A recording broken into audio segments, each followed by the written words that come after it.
Good evening students, मैं आपका chemistry का सर अरिजीत सर आ गया हूँ आज एक नए टॉपिक के साथ। पिछली वाले क्लास में हमने जाना था कि प्योर एलिमेंट्स के कैरेक्टरिस्टिक्स क्या क्या होते हैं। तो बच्चों प्योर एलिमेंट्स प्योर सब्सटेंसेस जो होते हैं उनको हमने कितने तरह के भागों में बांटा था। दो तरह के क्लासिफिकेशन हमने किए थे, एक था एलिमेंट और दूसरा था कंपाउंड। अभी जो एलिमेंट है यहाँ पर हमने तीन तरह के डिवीजन किए थे, एक मेटल, एक नॉन मेटल, एक क्या था मेटलॉइड था ना। तो आज उसी के बारे में हम चर्चा करेंगे। तो चलिए पहले शुरू करते हैं मेटल्स के बारे में। क्या है देखिएगा, मेटल। मेटल क्या क्या है? मेटल मतलब क्या है पता है ना आप लोगों को? मेटल मतलब है धातु। जैसे हिंदी में जिसको धातु कहते हैं या मेटल, जैसे आयरन हो सकता है, गोल्ड हो सकता है, सिल्वर हो सकता है, कॉपर हो सकता है, ये सभी मेटल्स है। ठीक है, मेटल्स बहुत किस्म के होते हैं, 90 से ज़्यादा मेटल है। टोटल जितने एलिमेंट्स है 118, उनमें लगभग 90 या उससे एक दो ज़्यादा ही मतलब मेटल्स है। ठीक है, और बाकी 20 क्या है? 20 है मतलब नॉन मेटल्स, और 7 शायद 6 या 7 मेटलॉइड्स है। ठीक है, तो आइए जानते हैं कुछ इनके एग्जाम्पल। जैसे क्या हो सकता है? आयरन मेटल जब हम बोलते हैं तब यही पहले याद आता है। फिर क्या होगा? गोल्ड। फिर क्या हो सकता है? सिल्वर। फिर क्या हो सकता है? कॉपर।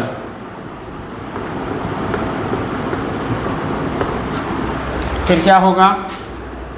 प्लैटिनम, बहुत कीमती एक मेटल है। फिर क्या होगा? कैल्शियम, ये भी मेटल है। ये जो हम टैबलेट खाते हैं ना कैल्शियम की, कैल्शियम भी एक क्या है? मेटल है। फिर सोडियम, सोडियम क्लोराइड जिससे बनता है सोडियम। फिर क्या हो सकता है? पोटेशियम, जिंक, निकेल,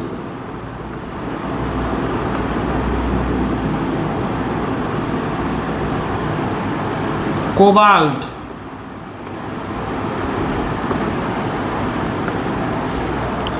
फिर क्या होगा? जैसे मान लीजिए मैग्नीशियम,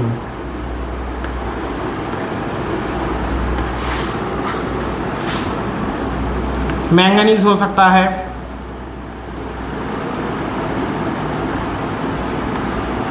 और last but not the least mercury. हालांकि इससे इनको छोड़कर भी बहुत तरह के मेटल्स होते हैं। ठीक है, ये बस मैंने कुछ ही एग्जांपल दिए, और भी बहुत सारे मेटल्स होते हैं। तो पहले एक बार देख लीजिए कौन कौन से मेटल है हमारे चारों तरफ। ठीक है, अच्छा अभी मेटल्स में प्रॉपर्टी क्या क्या होते हैं? मेटल जो होते हैं उसमें एक कांति होती है। कांति, हिंदी में कांति किसको बोलते हैं पता है? लश्कर को। एक अलग ही उनमें रोशनी होती है, चमक होती है।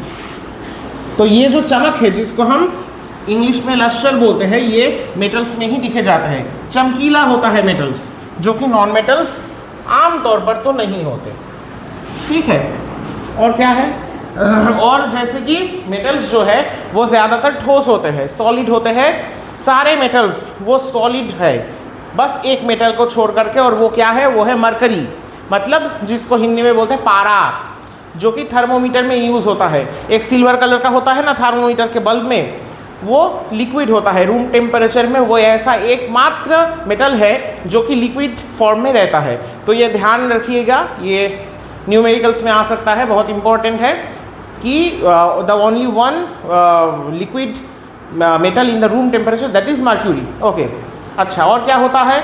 मेटल्स को हम क्या कर सकते हैं? मेटल्स हीट और इलेक्ट्रिसिटी के बहुत अच्छे कंडक्टर्स होते हैं। ये एक बात खास करके ध्यान देने वाली बात है।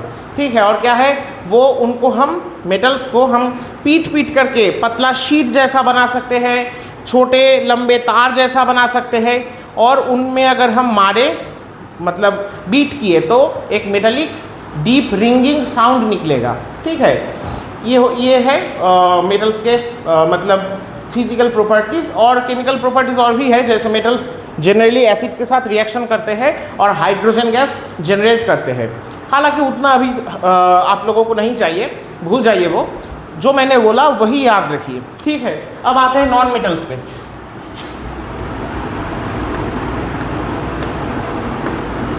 नॉन मेटल, तो भैया नॉन मेटल क्या है? नॉन मेटल है मेटल्स का जो उल्टा है वही, ठीक है। जो मेटल नहीं है वही नॉन मेटल है। जैसे क्या क्या होगा इसमें?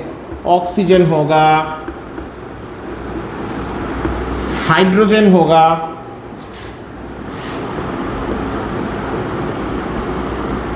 कार्बन होगा,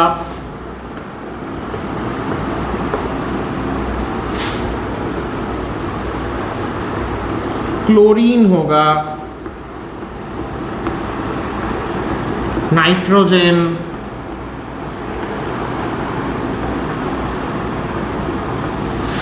फिर क्या होगा? सल्फर,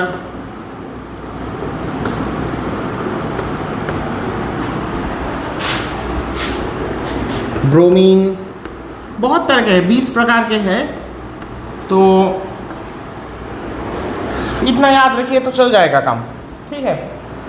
चलिए, तो ये सब नॉन मेटल्स हैं। नॉन मेटल्स क्या होते हैं? ये सिर्फ सॉलिड ही नहीं होते। नॉन मेटल्स बहुत किस्म के हैं, उनमें से कुछ कुछ लिक्विड फॉर्म में है, कुछ कुछ गैसियस फॉर्म में है, ज़्यादातर गैसियस ही है, और कुछ कुछ क्या है? सॉलिड फॉर्म में है। ये लस्टरस नहीं होते, मतलब इनमें चमक नहीं होती कोई। अच्छा, ये है। और सबसे बड़ी जो मतलब डिफरेंस है मेटल से कि ये हीट और इलेक्ट्रिसिटी के कंडक्टर नहीं होते हैं। मेटल के थ्रू आप हीट और इलेक्ट्रिसिटी को कंडक्ट कर सकते हैं। जैसे मान लीजिए एक लोहे का तार है या तांबे का तार है, ठीक है। मान लीजिए एक ऐसा है, एक इनविजिबल तार, ठीक है, और उस तरफ से उसको एक इलेक्ट्रिक प्लग से उसको कनेक्ट करा गया, और आपके अरिजीत सर यहाँ पर खड़े हुए अगर हाथ से उस तार को ऐसे छुएंगे, वहाँ पर स्विच है, तो क्या होगा? शॉर्ट लग जाएगा ना। ऐसा ऐसा ऐसा करके तो मैं हिल जाऊँगा। तो यही है कि कोई भी मेटल हो वो इलेक्ट्रिसिटी को कंडक्ट करता है। अगर मेटालिक कोई कॉर्ड या फिर कोई भी मेटालिक चीज़ उसमें इलेक्ट्रिसिटी है, कंडक्ट हो रही है, उसको छुएंगे तो आपको शॉर्ट लग जाएगा। लेकिन नॉन मेटल जो है, जैसे कार्बन हो गया नॉन मेटल, लकड़ी में क्या होता है? वुड, उसमें कार्बन होता है। तो उससे अगर आप बिजली के खंभे को टच करेंगे तो उसमें से बिजली कंडक्ट नहीं होगी, मतलब आपको शॉक नहीं लगेगा। शॉक आपको तभी लगेगा जब उसमें उसके अंदर से इलेक्ट्रिसिटी कंडक्ट हो रही है या पास हो रही है, ठीक है। ऐसे ही ऑक्सीजन, नाइट्रोजन जो गैसेस है, ये भी इलेक्ट्रिसिटी कंडक्ट नहीं करते। अगर इलेक्ट्रिसिटी कंडक्ट करते तो हवा से बिजली आकर हमारे सिर पर गिर जाती। ऐसा तो नहीं होता। हालांकि आसमान से जो बिजली कड़कती है उसकी बात अलग है, लेकिन हवा ये इलेक्ट्रिसिटी को कंडक्ट क्या नहीं करती? कंडक्ट नहीं करती, ठीक है। अच्छा, और क्या है? क्लोरीन, नाइट्रोजन, सल्फर, ब्रोमीन, ये सब मतलब मान लीजिए नॉन मेटल है। ये हीट और इलेक्ट्रिसिटी को कांटेक्ट नहीं करते और ना ही ये मेलिएबल होते हैं। अच्छा, मेलिएबल क्या है, डक्टाइल क्या है, वो आगे जाकर हम जानते हैं, ठीक है। मतलब इनको हम पीट कर पतला शीट नहीं बना सकते, इनको हम तोड़ मरोड़ कर पतला तार या स्ट्रिंग जैसा शेप नहीं दे सकते, ठीक है। आप कार्बन के एक पीस को या सल्फर को आप ऐसे हथौड़े से मारेंगे, वो टूट कर बिखेर जाएगा, फिर भी अपना शेप चेंज नहीं करेगा। जैसे कुछ कुछ बच्चे होते हैं, जितना भी मारो कूटो वो जैसे है वैसे ही रहेंगे, वो अपना जिद और अकड़ नहीं छोड़ेंगे। तो शायद वो लोग नॉन मेटल है। अच्छा, तो क्या मैं बोल रहा था? अच्छा, और क्या है कि नॉन मेटल्स जो है वो कोई डीप रिंगिंग साउंड क्रिएट नहीं करते। नॉन मेटल को आप किसी भी नॉन मेटल के साथ ठुकराइए, ऐसे बीट कीजिए तो ऐसा कोई खास आवाज़ नहीं निकलेगा। ओके, तो नॉन मेटल्स और मेटल्स दोनों अलग अलग है। नॉन मेटल्स एसिड के साथ रिएक्शन नहीं करते, ना तो वो एसिड के साथ रिएक्शन करके मेटल्स जैसे हाइड्रोजन गैस को फॉर्म करते हैं। ये सबसे बड़ा केमिकल डिफरेंस है दोनों में। हालांकि आप लोगों को ये नहीं चाहिए, ये बहुत ऊंचे लेवल की बात है, क्योंकि आप लोग बहुत ऊंचे लेवल पे है, इसलिए मैंने बता दिया। हालांकि ये परीक्षा में या एग्जाम में कभी नहीं आएगा, बाद में जाकर आएगा ऑब्वियसली। अच्छा, अब चलिए थोड़ा डिफरेंसेस देखते हैं हम। मेटल्स और नॉन मेटल्स क्या है, किनको बोला जाता है, डेफिनेशन क्या है, ये मैं नहीं लिखवा रहा क्योंकि ये नहीं आएगा, मतलब इंपॉर्टेंट नहीं है। ठीक है, जो इंपॉर्टेंट है वो है मेटल्स और नॉन मेटल्स के बीच में जो डिफरेंस है वो, ये बहुत इंपॉर्टेंट है और इस पे क्वेश्चन आ भी सकता है, इसलिए इसको नोट कर लीजिए। अच्छा, ये जो चौक से मैंने लिखा डस्ट जो कि उड़ रहा था, ये क्या है? एक बार सोच के देखिए, ये मेटल है कि नॉन मेटल है या क्या है? आंसर आपसे हम आंसर मुझे आप लोगों से चाहिए, आप लोग सोच समझ करके जवाब दीजिएगा। ठीक है, चलिए अभी हम करते हैं क्या, मेटल्स और नॉन मेटल्स में कंपैरिजन। वही कंपैरिजन जो आपके मम्मी पापा, आपके सबसे प्यारे दोस्त जो कि पढ़ाई में आपसे अच्छा है, उससे करते हैं। ठीक है, चलिए उस बात को छोड़िए, देखते हैं मेटल्स। इस तरफ हमने लिखा मेटल, इस तरफ हमने लिखा नॉन मेटल्स।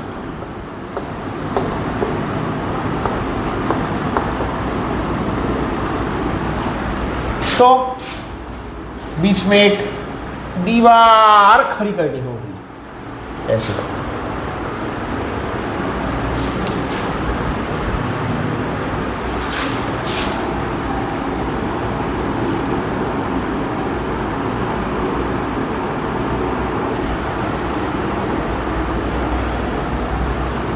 चलिए, हालांकि मेरा लाइन स्ट्रेट नहीं है, नहीं हुआ, लेकिन वो कोई फैक्टर नहीं है। चलिए असली मुद्दे पर फोकस करते हैं। क्या लिखेंगे? Point 1, lustrous. लस्ट्रस मतलब चमकीला, और नॉन मेटल्स क्या है? वो नॉन लस्ट्रस है।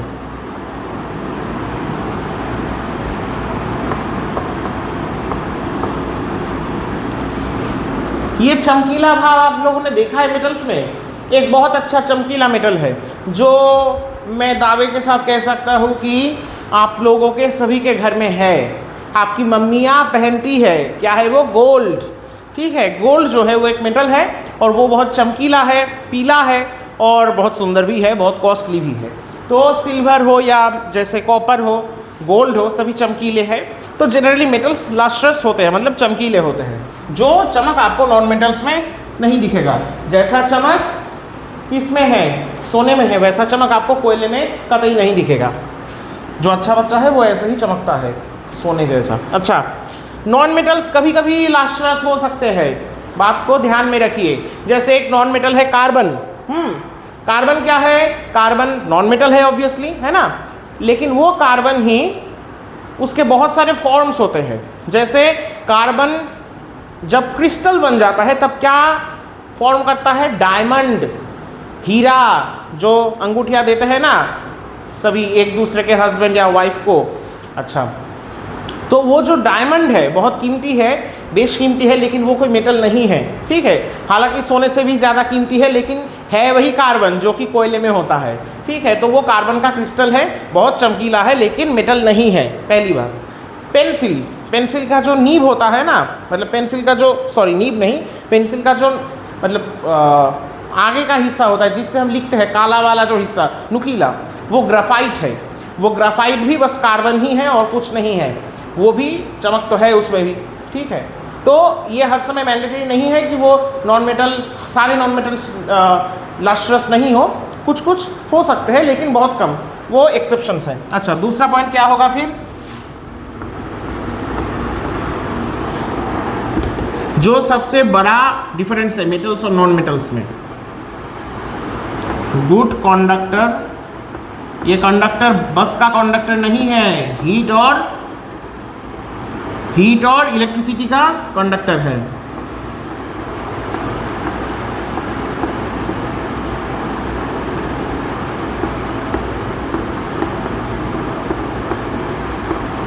लिख लीजिए, बहुत इंपॉर्टेंट है ये।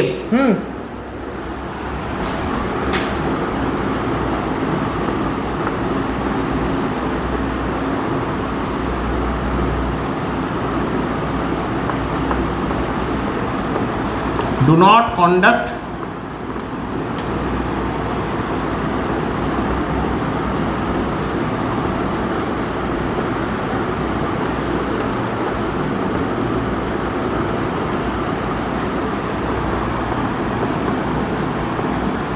ये हो गया सेकंड पॉइंट। अच्छा, मेटल्स जो है वो हीट और इलेक्ट्रिसिटी के अच्छे कंडक्टर है, लेकिन नॉन मेटल्स जो है वो हीट और इलेक्ट्रिसिटी के कंडक्टर नहीं है, वो हीट और इलेक्ट्रिसिटी को पास नहीं कर सकते। जैसे प्लास्टिक इंसुलेटर है, वो कार्बन और हाइड्रोजन से बना हुआ होता है, हाइड्रोकार्बन होता है बेसिकली उस पर। तो उसमें क्या होता है कि उससे हीट और इलेक्ट्रिसिटी जा नहीं सकती। अगर हीट थोड़ा सा चला भी जाए, बहुत कम ही जाएगा, ज़्यादा नहीं जा पाएगा, खास करके इलेक्ट्रिसिटी तो जा ही नहीं सकेगी। अच्छा, फिर क्या है,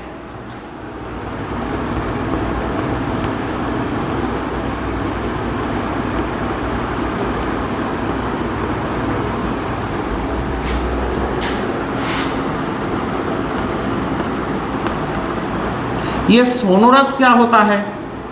आप लोगों के दिमाग में तो यही आ रहा होगा। देखिए, सोनोरिटी एक ऐसा प्रॉपर्टी है जिससे हम बोल सकते हैं कि किसी भी सब्सटेंस से डीप रिंगिंग आवाज़ निकलेगी या नहीं निकलेगी। एक मेटल के पीस को आपने बिट किया या उस पर ठोकर मारे, उसको गिरा दिए नीचे, आपस में उनको टकराए, तो क्या होगा, एक बहुत ही डीप और रिंगिंग साउंड निकलेगा, जैसे बेल की घंटी बजती है वैसे ही। तो वो क्या है, उस प्रॉपर्टी को सोनोरिटी बोलते हैं। और जिनमें सोनोरिटी है, मतलब मारने पर जो आवाज़ निकालते हैं, उनको बोलते हैं सोनोरस, जो कि मेटल्स है। लेकिन नॉन मेटल्स सोनोरस नहीं है। आप लोग देख लीजिएगा, आप लोग क्या है, सोनोरस या नॉन सोनोरस। मुझे तो लगता है आप सोनोरस ही होंगे। अच्छा, खैर छोड़िए, मजे की बात। तो एक यहाँ पर क्वेश्चन आ सकता है कि स्कूल की घंटी हर समय क्यों मेटल से ही बनती है? क्योंकि मेटल्स जनरली सोनोरस है, उनको मारने पर या आपस में उनके टकराव होने पर वो एक डीप रिंगिंग साउंड निकालते हैं, जो मेटलिक साउंड है। इसीलिए क्या है कि वो स्कूल की घंटी या किसी भी घंटी हो, पूजा की घंटी हो, कोई भी इंस्ट्रूमेंट हो, वो बनाने के समय मेटल ही यूज़ में लाया जाता है। नॉन मेटल से इंस्ट्रूमेंट भी नहीं बनते, घंटी भी नहीं बनती। ओके, तो ये हुआ सोनोरस और नॉन सोनोरस। और क्या है,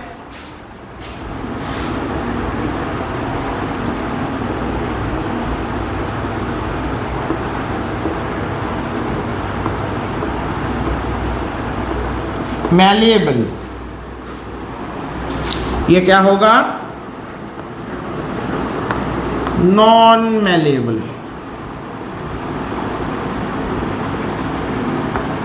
मैलिएबल मतलब मैलिएबिलिटी क्या है, किसी भी सब्सटेंस को जब हम ऐसे हथौड़े से कूट कर या प्रेशर से कंप्रेस करके या किसी भी फिजिकल एनर्जी देके, सॉरी एनर्जी नहीं, फिजिकल फोर्स को इस्तेमाल करके उसको एक पतला शीट जैसा शेप दे सकते हैं।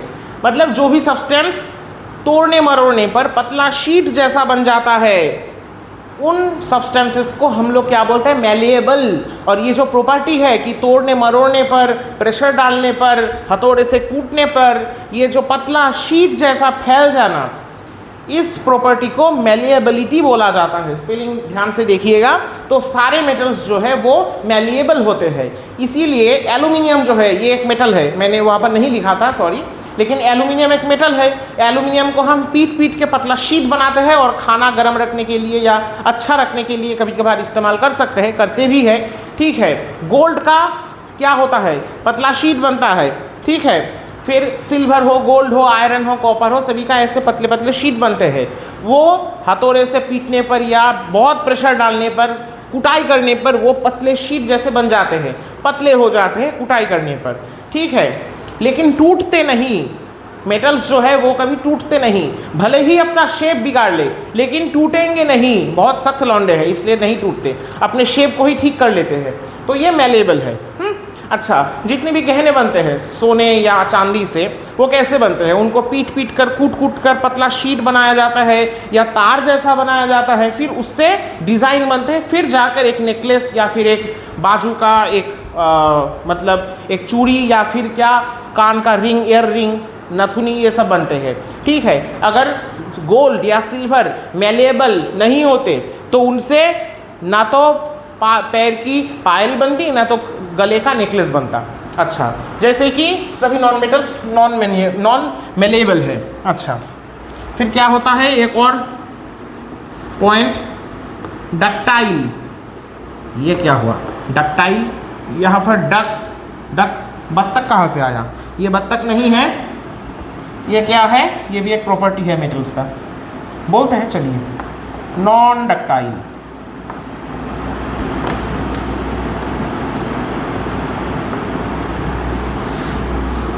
अच्छा, डक्टाइल मतलब क्या है? मैलिएबल क्या था? कूटने पर, तोड़ने, कूटने पर या फिर प्रेशर डालने पर वो पतले शीट जैसे बन जाते थे, जिनको हम पतला शीट जैसा बना सकते हैं, ठीक है, वो मैलिएबल है। और जिनको हम ऐसे लंबा तार जैसा बना सकते हैं, एक स्ट्रिंग जैसा बना सकते हैं, वो क्या है? वो डक्टाइल है, ठीक है। तो इसी जो ये जो प्रॉपर्टी है, जो भी सब्सटेंस को हम कोई फिजिकल प्रेशर या फिर कोई एक्शन के द्वारा एक पतला तार जैसा शेप दे सकते हैं, उन सब चीज़ों को डक्टाइल बोला जाता है। और वो जो प्रॉपर्टी है, उस प्रॉपर्टी को डक्टिलिटी बोला जाता है, जिस प्रॉपर्टी की वजह से कुछ कुछ सब्सटेंस तोड़ने मरोड़ने पर ऐसा, या बाहर से फिजिकल कोई एक्शन लेने पर वो पतला तार जैसा लंबा हो जाता है, ठीक है, उसी प्रॉपर्टी को डक्टिलिटी बोला जाता है। और सारे मेटल्स जो है वो डक्टाइल है, मतलब वो तार बनाने के लिए बहुत मतलब उपयोगी है, बहुत अच्छे हैं। हम सोने का तार बना सकते हैं, कॉपर का तार बना सकते हैं, सिल्वर का बना सकते हैं, इसीलिए तो चेन्स बनते हैं सोने के, चांदी के, ठीक है। अच्छा, और क्या? जंजीर लोहे से बनती है, ठीक है। मतलब हम मेटल्स को तोड़ मरोड़ कर पतला शीट बना सकते हैं।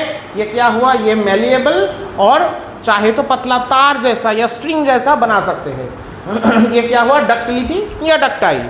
अच्छा, लेकिन उल्टे हाथ पर नॉन मेटल्स भाई साहब जो है वो नॉन डक्टाइल है, उनको हम तोड़ मरोड़ कर पतला तार जैसा नहीं बना सकते। कोयला, कार्बन, इनको हम तार जैसा बना सकते हैं कूट पीट कर? नहीं। पतला शीट जैसा बना सकते हैं? नहीं, वो टूट जाएगा, बिखर जाएगा, लेकिन अपना शेप बिगाड़ेगा नहीं, ठीक है, जिद्दी है बहुत। अच्छा, और क्या है? ऑक्सीजन, नाइट्रोजन, ये सब गैस है, इनका हम क्या ही कूटेंगे पीटेंगे, और मैलिएबल डक्टिलिटी इनमें तो होता ही नहीं। अच्छा, ये हो गया। और भी बहुत सारे डिफरेंसेस है, हालांकि अब ये 5 याद कर लीजिए, बहुत अच्छे अच्छे डिफरेंसेस है ये, मतलब अगर याद रहे तो बाकी मतलब चल जाएगा काम, ठीक है। चलिए, ये तो हो गया। अच्छा, ये एक बार नोट डाउन कर लीजिए, ठीक है।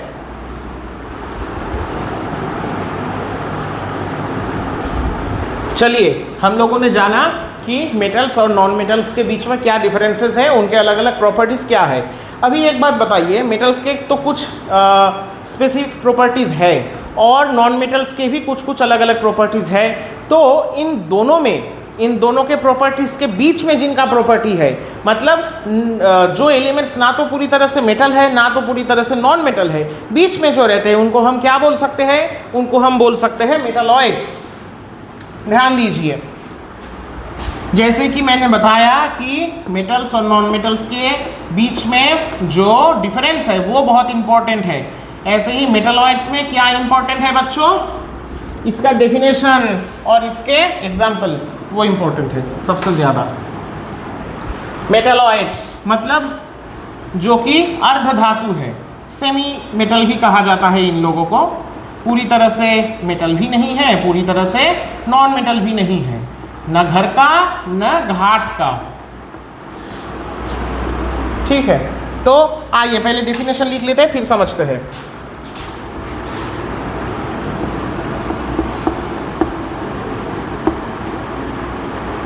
Elements with properties, sorry, intermediate properties, elements with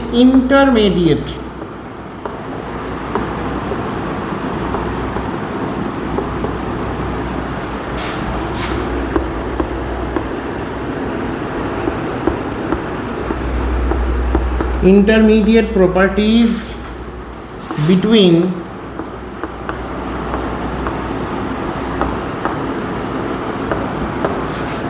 those of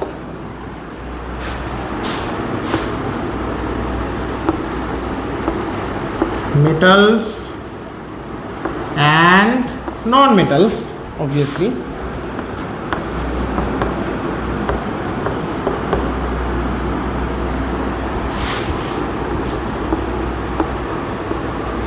are called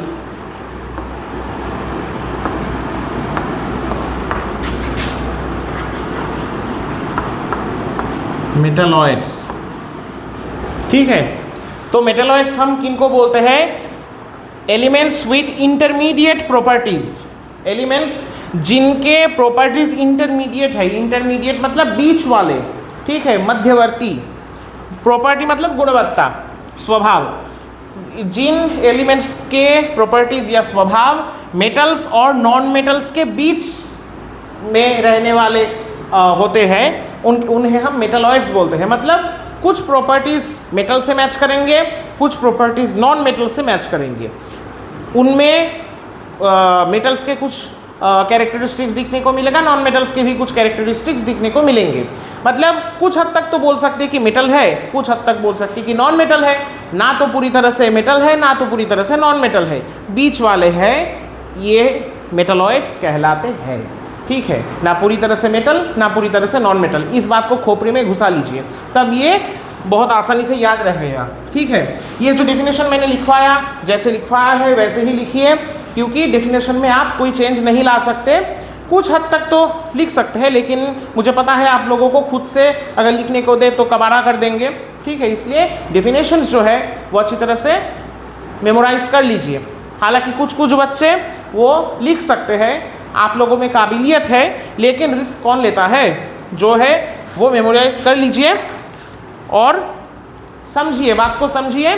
बिना सोचे समझे कोई डेफिनेशन ऐसे मेमोराइज नहीं करें, सोच समझ करके करें, लेकिन थोड़ा तो पढ़कर थोड़ा मेमोराइज तो करना होगा। ठीक है, तब मार्क्स अच्छे आएंगे। और समझिए जो यहाँ पर बोला गया है। चलिए, आप लोग बहुत अच्छे बच्चे हैं, पता है मुझे। और मेटलॉइड्स जो है वो तो मेटल भी नहीं है, नॉन मेटल भी नहीं है, क्या बोल सकते हैं हम, ना इधर है ना उधर है। तो अब देखिए इनका एग्जाम्पल कुछ देख लेते हैं। हालांकि मेटलॉइड्स बस 6 या 7 ही होते हैं पीरियोडिक टेबल में। ठीक है, अब जब भी आपसे कोई डेफिनेशन पूछा जाए तो उसके साथ साथ 2-1 एग्जाम्पल्स जो है वो चिपका दीजिए। टीचर जो है बहुत खुश हो जाएंगे। जैसे दुकान में जाकर अगर समोसा लिए, कचौरी लिए, उसके साथ सॉस या चटनी मिल जाए तो क्या होता है, मन में लड्डू फूटते हैं कि ना, खुश हो जाता है मन। ऐसे ही एग्जाम्पल जो देंगे जो बच्चे, उनके ऊपर टीचर जो है, टीचर साहब, मास्टर साहब बहुत ज़्यादा खुश हो जाएंगे। तो जब भी कोई डेफिनेशन पूछा जाए तो 1-2 एग्जाम्पल चिपका दीजिए, अगर बिना पूछे तब भी। ठीक है, क्या होंगे इसके एग्जाम्पल्स? बोरोन, फिर क्या होगा? आर्सेनिक। ये आर्सेनिक आप लोग पढ़े हैं एनवायरमेंटल साइंस में, ये पानी को प्रदूषित करता है, आर्सेनिक। फिर क्या होगा? एंटीमोनी, एंटीमोनी नहीं, एंटीमोनी।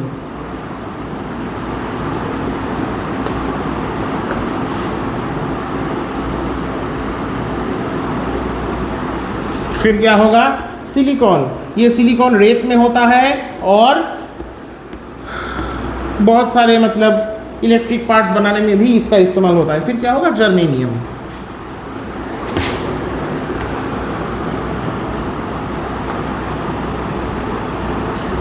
इतना मतलब मैंने 5 लिखवाया, आप लोग 2-3 याद रख लीजिए तो ही होगा। ठीक है, तो हमने आज जाना मेटल्स क्या, नॉन मेटल्स क्या और मेटलॉइड्स क्या क्या है। अच्छा, उनके प्रॉपर्टीज जाने, उनके एग्जाम्पल जाने। और आज के लिए क्लास यही समाप्त होता है। हमारी यात्रा आगे बढ़ती रहेगी, आप लोगों से मुलाकात होती रहेगी कुछ दिनों के बाद। तब तक के लिए अच्छे से रहिए, मन लगाकर पढ़ाई कीजिए। आशीर्वाद।